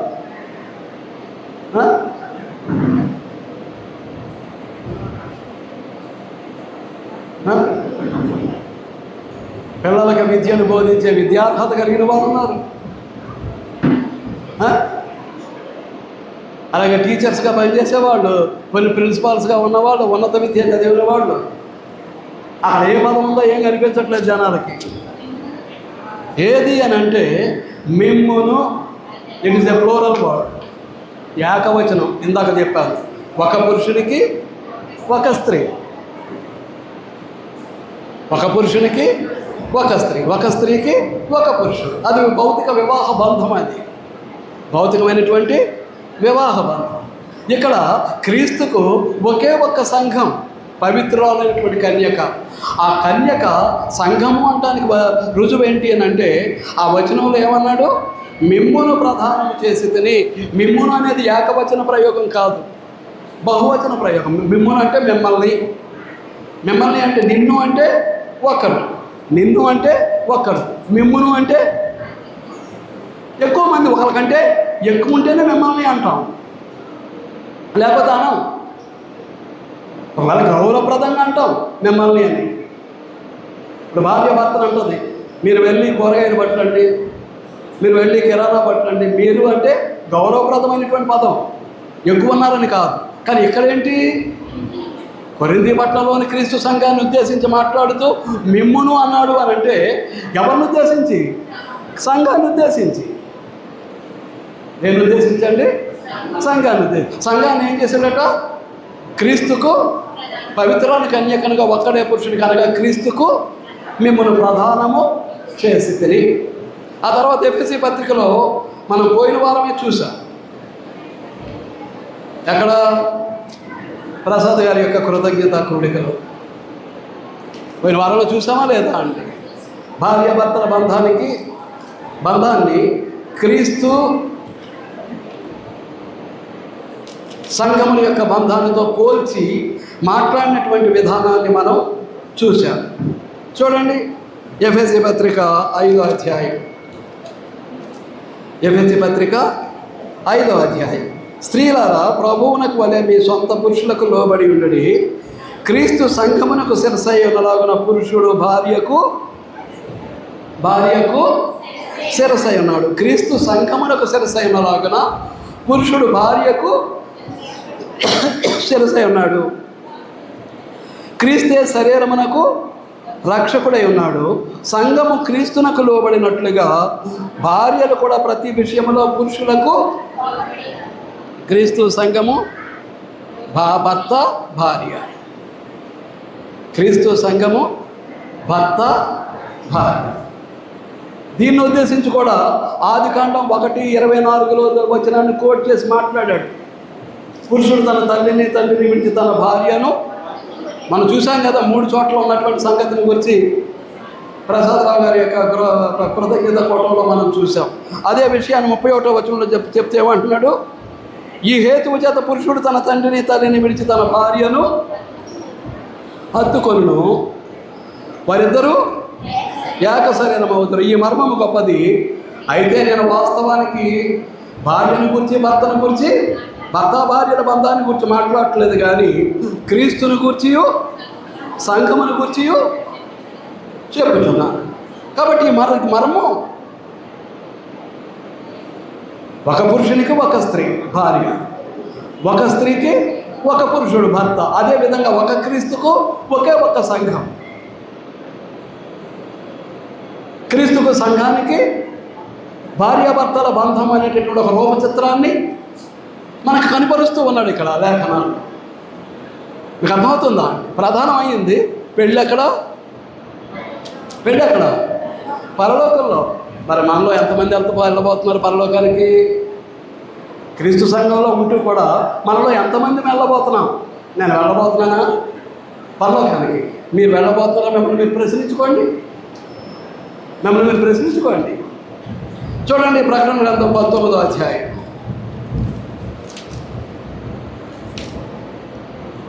ప్రకటన గ్రంథం 19వ అధ్యాయం 6-7 వచనాలు. ఇప్పుడు గొప్ప జనసమూహపు శబ్దము, విస్తారమైన జలముల శబ్దమును, బలమైన ఉరుముల శబ్దమును పోలిన ఒక స్వరము సర్వాధికారియు ప్రభువునకు మన దేవుడు ఏలుచున్నాడు, ఆయనను స్తుతించుడి. గొర్రెపిల్ల వివాహ మహోత్సవ సమయము వచ్చినది. 19వ అధ్యాయం 6-7 వచనాలు కలిపేశాడు. చూస్తున్నారా? ఉన్నదా అండి నేను చదివేది? గొర్రెపిల్ల వివాహ మహోత్సవ సమయము వచ్చినది, ఆయన భార్య తను తాను సిద్ధపరచుకొనుచున్నది. సాధారణంగా భార్య కాబోయేటటువంటి పెళ్లి కుమార్తెను తను తానే సిద్ధపరచుకుంటుందా? పెళ్లి కుమార్తె తనకు తానుగానే సిద్ధపరచబడుతుందా? పెళ్ళిళ్ళు చేసినటువంటి సహోదరులు సహోదరులు ఎంతమంది ఉంటారు? కనీసం 60 పేరెంటాళ్ళు ఉంటారు. దేనికి? పెళ్లి కుమార్తెను అలంకరించడానికి. ఉండరా? కానీ ఈ పెళ్లి కుమార్తె, ఆ గొర్రెపిల్ల యొక్క భార్య తనను తానే సిద్ధం చేసుకుంటుంది. ప్రతి దేవుని కుమారుడు, ప్రతి దేవుని కుమార్తె, ప్రతి క్రీస్తు సంఘ సభ్యుడు, క్రీస్తు సంఘ సభ్యురాలు తనను తానే క్రీస్తును భర్తగా స్వీకరించడానికి, ఆయన అధికారానికి లోబట్టడానికి, ఆయనను శిరస్సుగా అంగీకరించడానికి, ఆయన పరిశుద్ధ శరీరముగా బ్రతకడానికి మనం ఏం చేయాలి? మనమే సిద్ధపాటు చేసుకోవాలి. ఆయన భార్య తాను సిద్ధపరచుకొనుచున్నది కనుక మనము సంతోషపడి ఉత్సాహించి ఆయనను పరచదమని చెప్పగా వెంటనే మరియు ఆమెకు ధరించుకొనుటకు ప్రకాశములను నిర్మలములైన సన్నపు నార బట్టలు ఆమెకి ఇవ్వబడెను. అవి పరిశుద్ధుల, నువ్వు నీతిమంతులమే నీతిమంతురాలమే నా క్రీస్తులో, పరిశుద్ధుల నీతి క్రియ. నువ్వు నీతిమంతురాలవై ఉండాలి. క్రీస్తు యొక్క పరిశుద్ధ శరీరంలో నీతి క్రియలే చేయాలి. అవే నీకు విలువైనటువంటి వస్త్రాలు. ఏవి? మనము చేసే నీతి క్రియలే మనకు పెండ్లి కుమార్తెగా సంఘం అలంకరించుకునేటటువంటి నీతి వస్త్రం. మీకు అర్థమైందా అండి? వివాహం ఎక్కడ? ప్రవేశిస్తే మాట, పరలోకంలో అడుగు పెడితే మాట. అడుగు పెట్టడానికి కావాల్సిన సిద్ధపాటు మన దగ్గర ఉందా? అడుగు పెట్టడానికి కావాల్సిన సిద్ధపాటు మన దగ్గర ఉందా? బైబిల్ స్త్రీని అనే మూలాంశంలో బైబిల్ ఉన్న స్త్రీలందరినీ బోధిస్తూ ఉన్నా. ఎక్కడ? స్త్రీల బైబిల్ తరగతిలో కాపవరం క్రీస్తు సంఘంలో. ఇప్పుడు బుద్ధి గల కన్యకులు, బుద్ధి లేని కన్యకులు అది చూస్తూ ఉన్నాం. బుద్ధి గల కన్యకులు సిద్ధపాటు కలిగినటువంటి వారు, బుద్ధి లేని కన్యకులు సిద్ధపాటు లేనటువంటి వారు. ఇంతకీ మనం సిద్ధపాటు కలిగిన వారమా, సిద్ధపాటు లేనటువంటి వారమా? ఎవరికి వారే చూసుకోవాల్సినటువంటి అవసరం ఉంది. తలుపు వేస్తే లోపల ప్రవేశించడానికి అవకాశం లేదు. మీకు అర్థమవుతుందా అండి? సంఘము క్రీస్తు యొక్క ఆత్మీయ భార్య. సంఘము క్రీస్తు యొక్క ఆత్మీయ భార్య. తర్వాత 7వ పాయింట్కి నేను ముగింపుకు వచ్చేస్తున్నానండి. ఇంకా 2 పాయింట్లు ఉన్నా. మీరు నాకు అవకాశాన్ని ఇస్తే 1 గంట కావస్తూ ఉంది. తెస్సలోనికైలకు రాసినటువంటి మొదటి పత్రిక, తెస్సలోనికైలకు రాసినటువంటి బాబు పెట్రోల్ దొరకలేదా?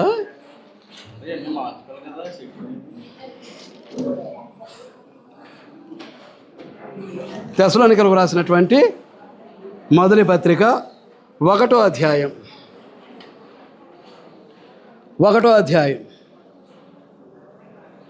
1వ వచనం. తండ్రి అయిన దేవుని యందును ప్రభు అయిన యేసుక్రీస్తునందును ఉన్న తెస్సలోనికైల సంఘమునకు పౌలును, సిల్వానును, తిమోతియు శుభమని చెప్పి వ్రాయినది. సంఘం ఎక్కడుంది? సంఘం ఎక్కడుందండి? ఆత్మీయంగా దేవుని యందు ఉంది. ఒకటి క్రీస్తు ప్రభు యొక్క శరీరం, రెండవది దేవుని యందు ఉన్నవారు. క్రీస్తునందు ఉన్నవారు, దేవుని యందు ఉన్నవారు. క్రీస్తునందు ఉన్నవారే దేవుని యందు ఉన్నవారు, దేవుని యందు ఉన్నవారే క్రీస్తునందు ఉన్నవారు. మీకు అర్థమవుతుందా అండి? క్రీస్తునందు ఉన్నవారే దేవుని యందు ఉన్నవారు, దేవుని యందు ఉన్నవారే క్రీస్తునందు ఉన్నవారు. క్రీస్తుకు చెందినవారే దేవునికి చెందినవారు, దేవునికి చెందినవారే క్రీస్తుకు చెందినవారు. అది దాని అర్థం. మీకు అర్థమవుతుందా అండి? అది దాని అర్థం. ఎక్కడున్నారట? దేవుని యందు ఉన్నటువంటి వారు. ఏంటండి? తరువాత 2వ పత్రిక, తెస్సలోనికైలకు రాసినటువంటి 2వ పత్రిక 1వ అధ్యాయం 1వ వచనం. అక్కడ కూడా పదజాలం కనిపిస్తుంది. మన తండ్రి దేవుని నుండి ప్రభు అయిన క్రీస్తు యేసునందును, క్షమించండి, మన తండ్రి అయిన దేవుని యందును ప్రభు అయిన యేసుక్రీస్తునందును ఉన్న తెస్సలోనికైల సంఘమునకు పౌలును, సిల్వానును, తిమోతియు శుభమని చెప్పి వ్రాయినది. తండ్రి అయిన దేవుని యందును ప్రభు అయిన యేసుక్రీస్తునందును అని చెప్పారు కదా, వివరణ ఇచ్చేశాను. క్రీస్తునందు ఉన్నవారే దేవుని యందు ఉన్నవారు, దేవుని యందు ఉన్నవారే క్రీస్తునందు ఉన్నవారు. దేవునికి చెందినవారే క్రీస్తుకు చెందినవారు, క్రీస్తుకి చెందినవారే దేవునికి చెందినవారు. కాబట్టి ఆ సంబంధాన్ని మనం జాగ్రత్తగా చూడాల్సినటువంటి బాధ్యత మన మీద ఉంది. మీకు అర్థమవుతుందా అండి? మన మీద ఉంది. ముగించేస్తున్నాను, ఇబ్బంది పడకండి. I am going to close this one day Bible class. Right. 8వ పాయింట్.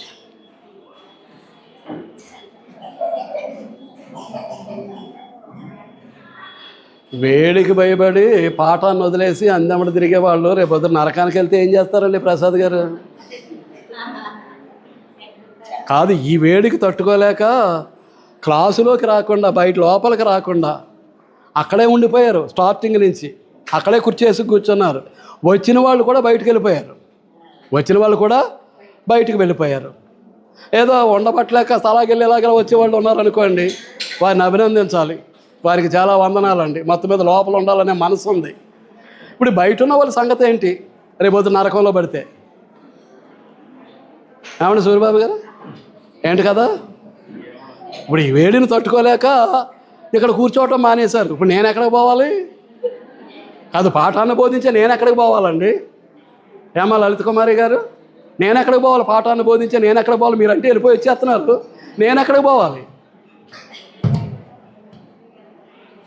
లోపలికి వచ్చిన నాటి నుంచి ఎప్పుడు ఇక్కడే ఉన్నాను కదా, నేనేం చేయాలి ఇప్పుడు? ఇంకా మీ కిటికీలు ఉన్న ఈ పక్కన కిటికీలు లేకుండా చేశారు. కాస్త కోస్త గాలి రేపు తగలటానికి కూడా అవకాశం లేదు. మీకు అర్థమవుతుందా? రైట్, మళ్ళీ వేసేసాడు.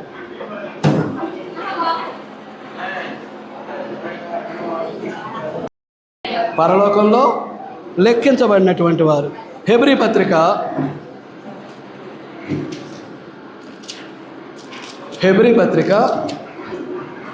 12వ అధ్యాయం. హెబ్రీ పత్రిక 12వ అధ్యాయం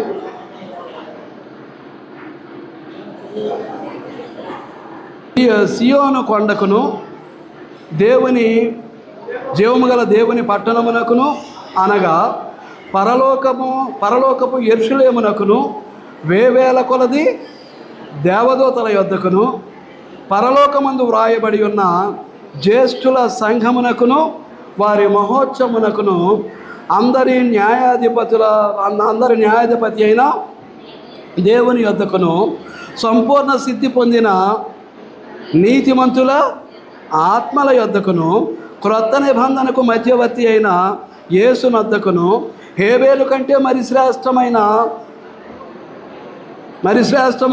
శ్రేష్టముగా పలుకు ప్రోక్షణ రక్తమునకును మీరు వచ్చి ఉన్నారు. ఇందులో మనం చూడాల్సింది ఏంటి అని అంటే, పరలోకమందు వ్రాయబడి ఉన్న జ్యేష్ఠుల సంఘం. ఏంటండి? పరలోకమందు వ్రాయబడి ఉన్న జ్యేష్ఠుల సంఘం. అసలు జ్యేష్ఠుల సంఘము అంటే ఏంటి? జ్యేష్ఠుల సంఘము అంటే ఏంటండి?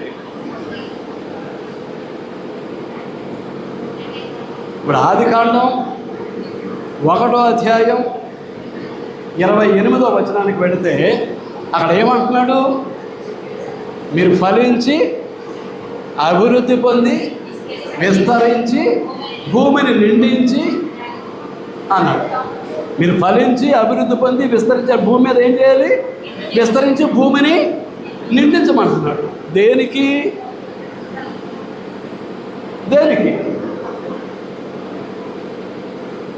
రోమాపత్రిక 8వ అధ్యాయం 29వ వచనం ఏమంటాడు?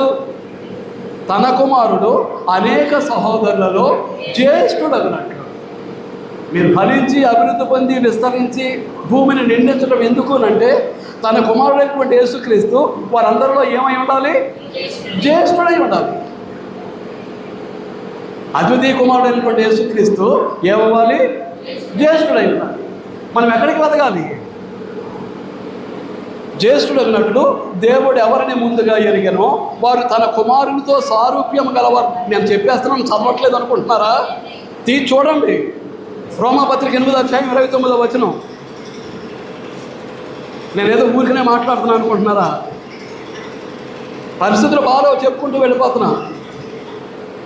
ఉన్నదండి అక్కడ, తన కుమారుడు అనేక సహోదరుల్లో జ్యేష్ఠుడగినట్లు దేవుడు ఎవరిని ముందుగా ఎరిగానో వారు తన కుమారునితో సారూప్యం గలవారు. పెట్టే బాబు, వారు తన కుమారునితో సారూప్యం గల. ఇప్పుడు క్రీస్తు ఏమయ్యాడు? మనల్ని బట్టి, మనము దేవుని కుమారులుగా కుమార్తెలుగా మలచబట్టాన్ని బట్టి, ఆ క్రీస్తు స్వరూపం మనలో ఏర్పడటాన్ని బట్టి యేసుక్రీస్తు ఏమయ్యాడు? జ్యేష్ఠుడయ్యాడు. జ్యేష్ఠుడయ్యాడు అంటే ఆ జ్యేష్ఠుని యొక్క స్వరూపము మనలో ఏర్పడింది. కాబట్టి క్రీస్తు స్వరూపాన్ని ధరించిన వారు క్రీస్తు సంఘ సభ్యులు కనుక దాన్ని ఏమని సంబోధిస్తున్నాడు? జ్యేష్ఠుల సంఘము.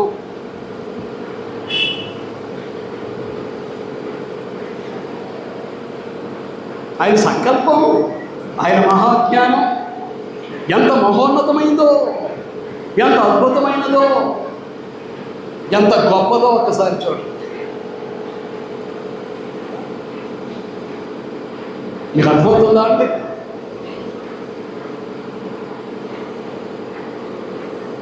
మన యేసుక్రీస్తు అతిథి కుమారుడు అనేటువంటి యేసుక్రీస్తు జ్యేష్ఠుడు అవ్వాలి అని అంటే ఏం జరగాలి? ఏం జరగాలండి? జ్యేష్ఠుడు అవ్వాలి అంటే ఏం చేయాలి? మనం క్రీస్తు స్వరూపంలోనికి ఎదగాలి. బాప్తిసం పొందడమే కాదు, మనం క్రీస్తు స్వరూపంలోనికి ఎదగాలి. క్రీస్తు స్వరూపం కలిగిన వారు ఏ స్వరూపం కలిగి ఉన్నారు? జ్యేష్ఠుని యొక్క స్వరూపం కలిగి ఉన్నారు. జ్యేష్ఠుడైనటువంటి యేసుక్రీస్తు యొక్క స్వరూపం కలిగి ఉన్నారు. క్రీస్తు యొక్క స్వరూపం, జ్యేష్ఠుడైనటువంటి క్రీస్తు స్వరూపాన్ని ధరించుకున్నటువంటి వారు అయినటువంటి క్రీస్తు సంఘము జ్యేష్ఠుల సంఘం. మొదటి భావం అది. రెండవది ఎవరు అంటే సంఘానికి జ్యేష్ఠులు అపోస్తలులు. సంఘానికి జ్యేష్ఠులు అపోస్తలులు. అపోస్తలులను సంఘ సభ్యులుగా కలిగినటువంటి సంఘము క్రీస్తు సంఘం. ఈ రెండు భావాలు జ్యేష్ఠుల సంఘము అంటే మీకు అర్థమైందో లేదో నాకు తెలియదు. ఈ వేడులో పడి, ఆ శబ్దంలో పడి అసలు గ్రహించుకున్నారో లేదో నాకు తెలియదు. ఆ జ్యేష్ఠుల సంఘం ఎక్కడ రాయబడి ఉందట? పరలోకంలో రాయబడి ఉందట. మీకు మంచి తరచుగా చెప్తూ ఉన్నా, మనం బాప్తిసం పొందిన నాడు మన పేర్లు ఎక్కడ వ్రాయబడతాయి? వధింపబడినటువంటి గొర్రెపిల్ల యొక్క జీవగ్రంథంలో వ్రాయబడతాయి.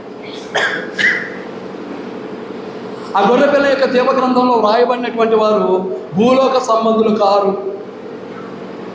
యేసుక్రీస్తు భూలోక సంబంధి కానట్టు ఆయన వాక్యమును స్వీకరించినటువంటి మనము కూడా భూలోక సంబంధులం కాదు, పరలోక సంబంధులం,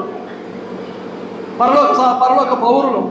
ఆ పరలోక సంబంధమైనటువంటి జీవితాన్ని భూమి మీద క్రీస్తు సంఘముగా మనం అనుభవించాల్సినటువంటి అవసరం ఉంది. మీకు అర్థమవుతుందా అండి? మీకు అర్థమవుతుందా అండి?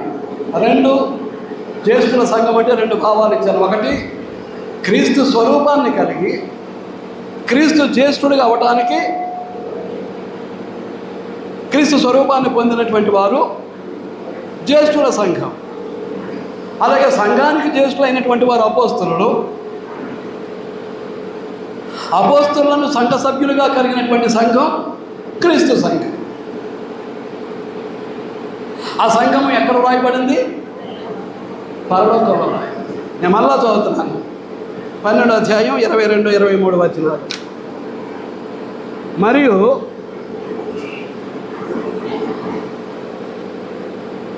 ఇప్పుడైతే సియోను కొండకును జీవము గల దేవుని పట్టణమునకును అనగా పరలోకపు యెరూషలేమునకును వేల కొలది దేవదూతల యొద్దకును పరలోకమందు వ్రాయబడి ఉన్న జ్యేష్ఠుల సంఘమునకును, పరలోకమందు వ్రాయబడి ఉన్న జ్యేష్ఠుల సంఘం. మనం జ్యేష్ఠులం ఎలాగయ్యాం? జ్యేష్ఠుడైనటువంటి క్రీస్తు స్వరూపాన్ని పొందితే మనం జ్యేష్ఠులమయ్యాం. అప్పుడు మనకు ఉన్నటువంటి క్రీస్తు సంఘం ఏమని పిలువబడుతుంది? జ్యేష్ఠుల సంఘంగా పిలువబడుతుంది. ఆ జ్యేష్ఠుల సంఘం ఎక్కడ రాయబడుతుంది? పరలోకంలో రాయబడుతుంది. రెండో పాయింట్ ఏంటి? సంఘానికి జ్యేష్ఠులు అపోస్తలులు. ఆది సంఘం ఎంతమంది? 12 మంది అపోస్తలులతో కూడింది ఆది సంఘం. అపోస్తలులు అనేటటువంటి జ్యేష్ఠులు సంఘ సభ్యులుగా కలిగినటువంటి సంఘం జ్యేష్ఠుల సంఘం. రైట్. పరలోకమందు వ్రాయబడిన జ్యేష్ఠుల సంఘము. ఆ తర్వాత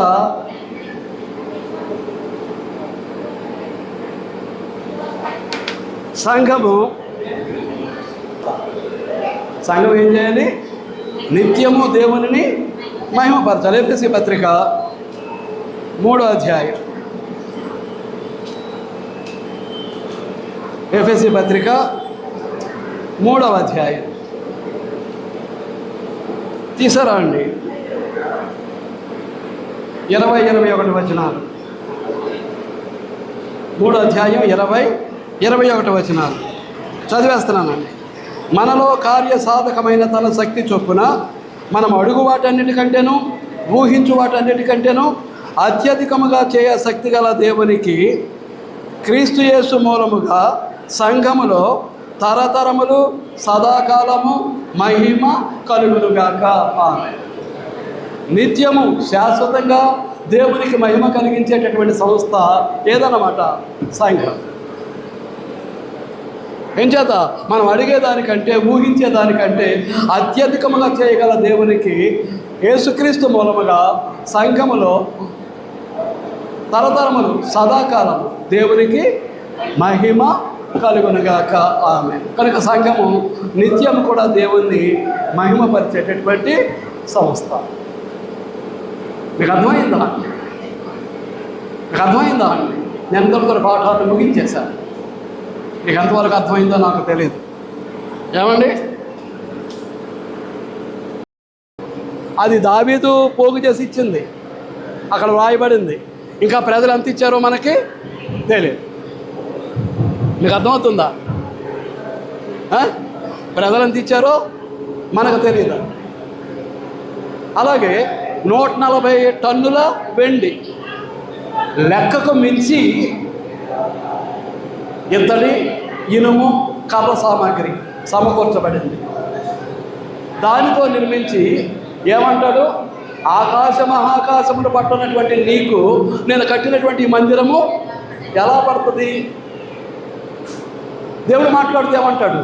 ఆకాశము నా సింహాసనము, భూమి నా పాదపీఠము, నా కొరకు మీరు కట్టగలిగినటువంటి విశ్రాంతి స్థలము ఎలాంటిది, నా మందిరం ఎలాంటిది, ఇల్లు ఎలాంటిది అని దేవుడే అడుగుతాడు. ఆయన హస్తకృతాలు ఆయన ఆలయాల్లో నివసింపడు. కాబట్టి ఆయన ఎలాంటి బిల్డింగ్స్లో ఉండడు. దేవాలయం అని పేరు పెట్టి ఎలాంటి బిల్డింగులు కట్టామనుకోండి, ఇలాంటి వాటిలో దేవుడు ఉండడు. ఆయన కట్టుకున్న మందిరం ఏది? మానవ శరీరం. ఈ శరీరాన్ని దేవునికి ఆలయంగా మలచాల్సినటువంటి, సిద్ధపరచాల్సినటువంటి బాధ్యత దేవుని పిల్లలముగా మన మీద ఉంది. మీకు అర్థమవుతుందా? అలాగూ మలిచిన వారి యొక్క సమూహమే క్రీస్తు సంఘం. క్రీస్తు సంఘం ఏంటన్నమాట? దేవుని యొక్క మందిరం. క్రీస్తు సంఘం అని ఎందుకు అంటున్నాం? ఈ బండ మీద నా సంఘమును కట్టుతున్నాను. Upon this rock I will build my church. నేను కడతాను, నా యొక్క సంఘాన్ని కడతాను. 2 సార్లు రిపీట్ చేశాడు ఇంగ్లీష్లో. మీకు అర్థమవుతుందా అండి? సంఘం ఆయన కట్టాడు కాబట్టి ఆ సంఘం ఆయనది. ఆ సంఘం ఏంటట? తిమోతి 3:15 దేవుని మందిరములు అనగా జీవము గల దేవుని సంఘములు. సంఘము దేవుని యొక్క మందిరం. అలాగే కొరింథీ పత్రిక 3:6-7 మనం చూసాం. 16-17 మనం చూసాం. మీరు దేవుని ఆలయమై ఉన్నారనియో, దేవుని ఆలయం పరిశుద్ధమైనది, మీరు ఆలయమై ఉన్నారనే సంగతులు అక్కడ. అదే ఎఫెసీ పత్రిక 2:19-22 వరకు చూస్తే మీరు దేవుని ఇంటివారై ఉన్నారు, దేవుని ఆలయముగా కట్టబడుచున్నారు, దేవుని నివాస స్థలమై ఉండుటకు కట్టబడుచున్నారు అనేటటువంటి మాటలు మనకు అక్కడ కనిపిస్తూ ఉన్నాయి. మీకు అర్థమవుతుందా? కాబట్టి దేవుని ఇల్లు ఏది, దేవుని యొక్క మందిరం ఏది, దేవుని యొక్క ఆలయం ఏది అని అంటే ఏదన్నమాట? క్రీస్తు యొక్క సంఘం. ప్రజెంట్ కంటిన్యూస్ టెన్స్లో మాట్లాడాడు కాబట్టి ఇది క్రీస్తు ప్రభు యొక్క రాకడ వరకు, ఈ పంచభూతమయమైనటువంటి ఈ లోకము లయమైపోయేంత వరకు ఆ నిర్మాణము జరుగుతూనే ఉండాలి. ఆ నిర్మాణం కంటిన్యూస్గా జరుగుతూనే ఉండాలి. మీకు అర్థమవుతుందా అండి?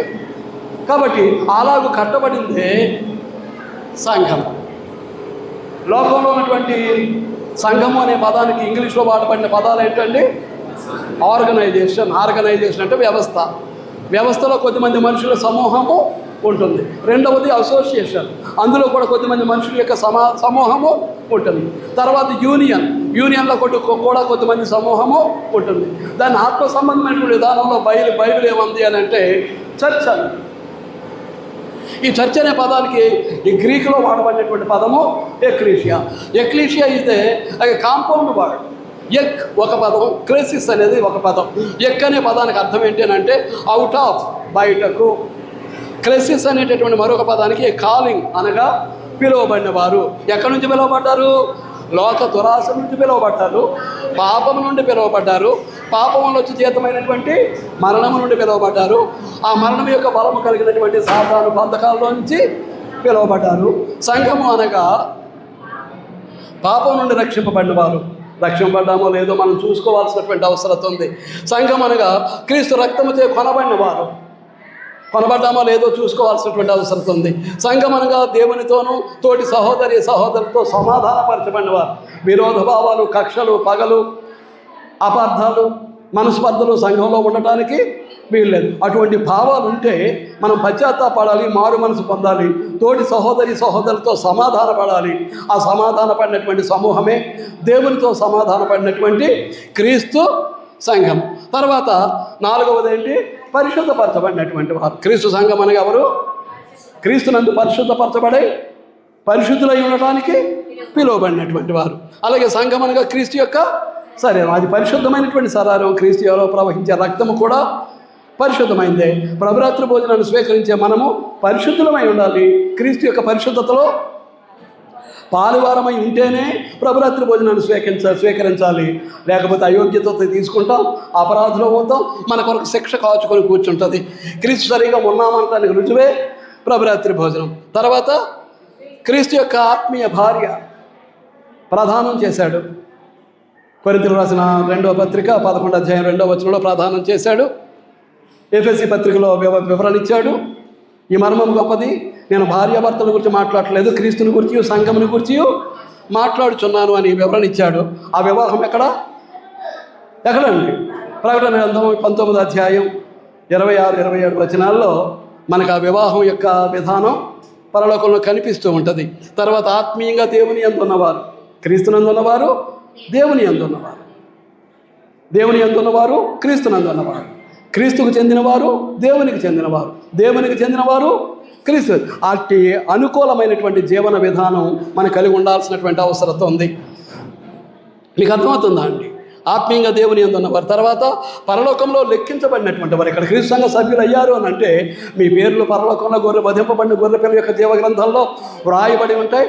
మీ కౌంట్ అక్కడ వెళుతూ ఉంటుంది. దేవుని కుమారులముగా, కుమార్తెలముగా, పరిశుద్ధులముగా, నీతిమంతులుగా మన లెక్క అక్కడ వెళ్తూ ఉంటుంది, పరలోకంలో వెళుతూ ఉంటుంది. ఆ విధమైనటువంటి జీవన విధానాన్ని జీవిస్తున్నామా లేదా? జ్యేష్ఠుల సంఘముగా ఉన్నామా లేదా? మన జ్యేష్ఠుడైనటువంటి క్రీస్తు యొక్క సారూప్యం మనలో ఏర్పడిందా లేదా? క్రీస్తు వంటి అంతరంగ పరిస్థితి, హృదయము, మానసిక పరిస్థితి, క్రీస్తు వంటి చూపులు, క్రీస్తు వంటి మాటలు, క్రీస్తు వంటి క్రియలు చేస్తేనే పరలోకంలో లెక్కించబడిన వారమై ఉంటాం. తర్వాత నిత్యము దేవునిని మహిమపరిచేటటువంటి సంస్థ. మనం అడుగు వాటన్నిటికంటే, ఊహించు వాటన్నిటికంటే అత్యధికముగా చేయ శక్తి గల దేవునికి, అత్యధికముగా చేయ శక్తి గల దేవునికి ఈ యుగమునందును రాబోయే యుగమునందును ఏంటన్నమాట? యుగయుగములు మహిమ కలుగునుగాక. ఆమె. కాబట్టి క్రీస్తునందు ఉన్నటువంటి వారు క్రీస్తు సంఘమై ఉన్నారు. క్రీస్తు సంఘమై ఉన్నటువంటి వారు ఏంటన్నమాట అండి? ఇటు జీవన విధానాన్ని కలిగి ఉండటానికి ప్రయత్నం చేయవలసినటువంటి వారు. ఇటు జీవన విధానం కలిగి ఉండటానికి ప్రయత్నం చేయవలసినటువంటి వారు. ఈ ప్రయత్నం లేకపోతే క్రీస్తు సంఘ సభ్యులు కాదు. మీకు అర్థమవుతుందా అండి? ఈ ప్రయత్నం కనుక క్రీస్తు సంఘము అంటే జీవితం, దేవుని కొరకు క్రీస్తునందు జీవించేటటువంటి జీవితం. ఆ జీవితం లేనప్పుడు అది క్రీస్తు సంఘం అనబడటానికి అవకాశం లేదు. ఈ వాస్తవాన్ని గ్రహించాలని మీకు మనవి చేస్తూ ఉన్నా. ఇంతవరకు శ్రద్ధగా విన్నందుకు మీ అందరికీ వందనాలు తెలియజేస్తూ ఈ పాఠాన్ని ముగిస్తూ ఉన్నా. మాకు ఇటు అవకాశాన్ని కల్పించినటువంటి మన ప్రియ సహోదరి కోనేటి లక్ష్మి గారి వారి పిల్లలకు క్రీస్తు ప్రభు నామంలో నా హృదయపూర్వక వందనాలు తెలియజేస్తూ ఉన్నానండి.